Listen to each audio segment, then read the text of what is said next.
Hey guys, Renata Sandor here from MeetAdvisors.com, and I'm joined with Dan Novias, founder of MobileX Labs. How are you today? I'm good. How are you? Good, good. Thank you so much for coming out to our office. So I want to start off with asking you, who are you? And then, so give me a little background, and then also, what is MobileX Labs? Sure. So as an entrepreneur, I started companies dating back to when I was in high school. I started a company when I was 15 doing e-commerce online. It was a little bit different than most people's businesses because originally I had been from Brazil.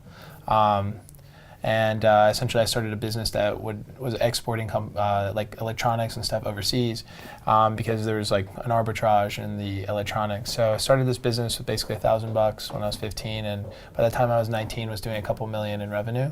Wow. And that was kind of the start to my entrepreneur life, I suppose. After college, after I'd running that business for a while, I used a lot of that capital to start MobileX today. And what we do today is initially we started out as an app builder company. So I had a website in college that was getting a lot of traffic, and this is in like 2011. So a lot of it was like only 80-20, right? So 80% of people were desktop, 20% mobile, but everything was in Flash at the time and people couldn't access it. So I wanted to build this app, and the app was super expensive when I went to go to get developers, and I noticed that there's no way there's going to be an ROI on this, right? Like no one's ever going to make money on paying $50,000 on an app. So I thought to myself, well, I should just create like a software that lets people that make really nice mobile products for like a monthly fee, right? And that's kind of what we set out to do. So we did that. We built like a basic version in 2013, right? And then we had a fair bit of people come through it, started working with some large entertainers, and eventually got into the apps and games space as well because they wanted us to further monetize their fan base. So as it stands, MobileX Labs now is we create mobile applications, not really for people as like a design agency, but we do it in partnership with celebrities, or we'll do them ourselves, and we've had 3 apps in the top 5 of the App Store, and we've generated about 7 million downloads and a fair bit of revenue through those products. And then we also have a product called Nativ, which is nativ.com, which basically allows people to create their own mobile applications as easy as they were creating like a Facebook page. Okay, so I can create my own app. I don't know what it would be, but I can. Yes. Yeah. Wow. So who's your target market, or who do you see typically using your services? So I know you mentioned the celebrities, but do you have a specific kind of industry or industry that would typically use it? Yeah, so we focus on the content creators, so anyone that might have like a website or a blog, these YouTube, the celebrity type personalities, a lot of musicians use it. Small businesses like restaurants, nightclubs, venues. So it's kind of like a tool that we integrate with like 50 of the most popular services that people use every day to power their business or to power their social reach and whatnot. And that's kind of what we focus to, right? So our product is actually the lowest barrier to entry to the App Store, but it's also something that we spent countless hours in design and engineering to make it something that's very smooth, that almost like how Squarespace makes like websites look really nice and really easy to build, and we wanted to create something similar for the mobile arena. So would someone come to you and say maybe they want to make an app version of their website? So would that be something? Yeah. Okay. Essentially, yeah, they would do something of that nature, and then other businesses can use our product as like for user acquisition or something. So they can run Facebook ads, and they can also keep track of their customers better and figure out different types of analytics and push notifications and things like that.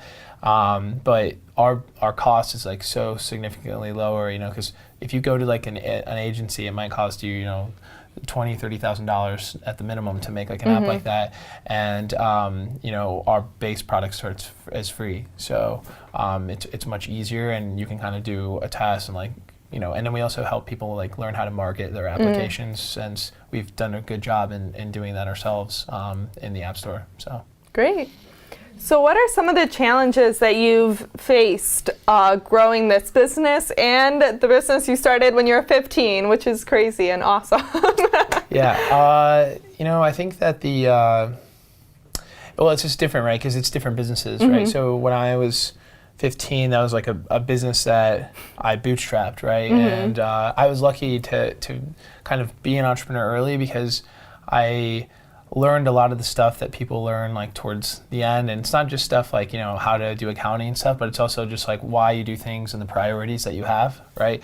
At first it was all about like, oh, I'm gonna just chase money and whatever. And then I was like, well, when I have $1 billion business, I'll be happy, right? And then you get to $1 million business, you're like, oh, I'm not happy, you know? So it's this constant pursuit of like, you know, why you're an entrepreneur. It's not that you're, you know, trying to become a billionaire or whatever. So you have to actually like love what you're actually doing. And the first business I started, I was like, this is a great business and it's definitely like a foundation.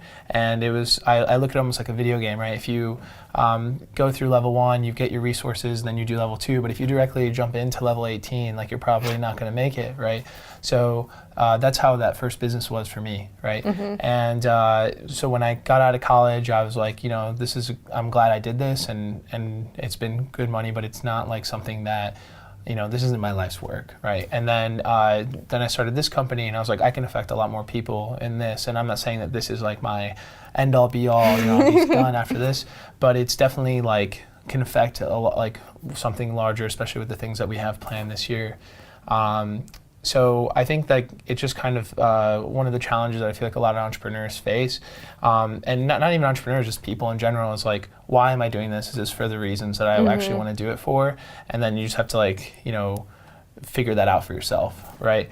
And then when you're scaling like a company, you know, there's a lot of just processes that you go through. Like when we were 2 people, because I have a co-founder in this company, it was much different now that we have 27, right? So it's a very like building that culture and building like how we want our employees to think, right? And this, you know, because that's like what I think is like one of the most important things is you know, how those people think. So I think, I don't know, it's just constantly learning. Like I used to, because I was kind of like an asshole when I was a kid because I was doing fairly well and I was like, I know everything, right? And I'm glad that I learned that I was not the case early, right? But I think it's just always like being open-minded and, you know, basically taking as much knowledge as you can from people that have already been there and just keeping your mind open to like what you're like, you know, you're meant to be doing or whatever.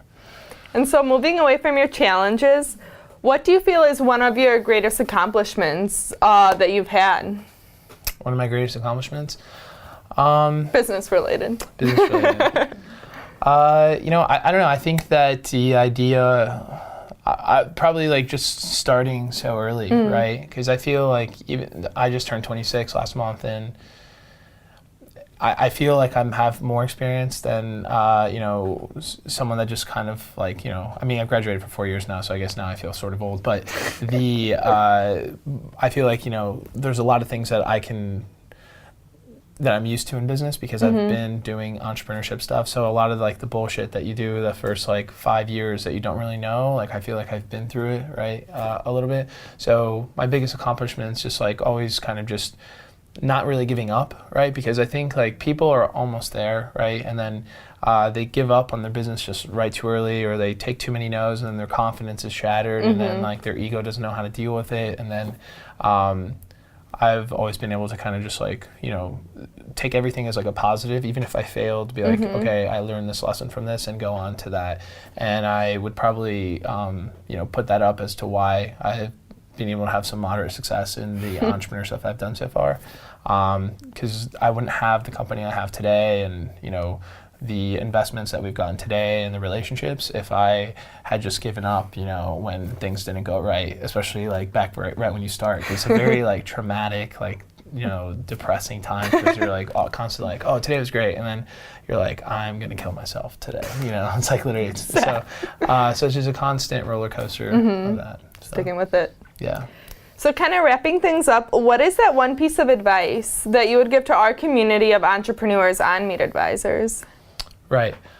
So I think that by being here, I think it's very, very important, or like you're already on the right path, right? So you're seeking other entrepreneurs that have been there, right, and have done these things. All too often, people are afraid to just reach out to other people. It's like when you even get in an elevator, right? What do you do when it's just like you and one other person in an elevator and you just like look down and then you like, make eye contact, and it's like very awkward. Like what if you just said hello and gave a smile? You never know who that person is. And it's very similar into entrepreneurship and all these things. Like unless you reach out to that person and do it very smart, like in an effective manner, and make sure that your question is precise and that you're sending it for the right reason so you don't look like an idiot. But you never know what the answer is, because a lot of times people don't even try. And I think that's a bigger failure than like doing anything, right? And just getting a no or shut down. So that'd be my biggest piece of advice. So true. So true. So where can people find out more about you? What's your website? It's MobileXLabs.com. For our app building product, it's native.com, just native without the E.com. All right.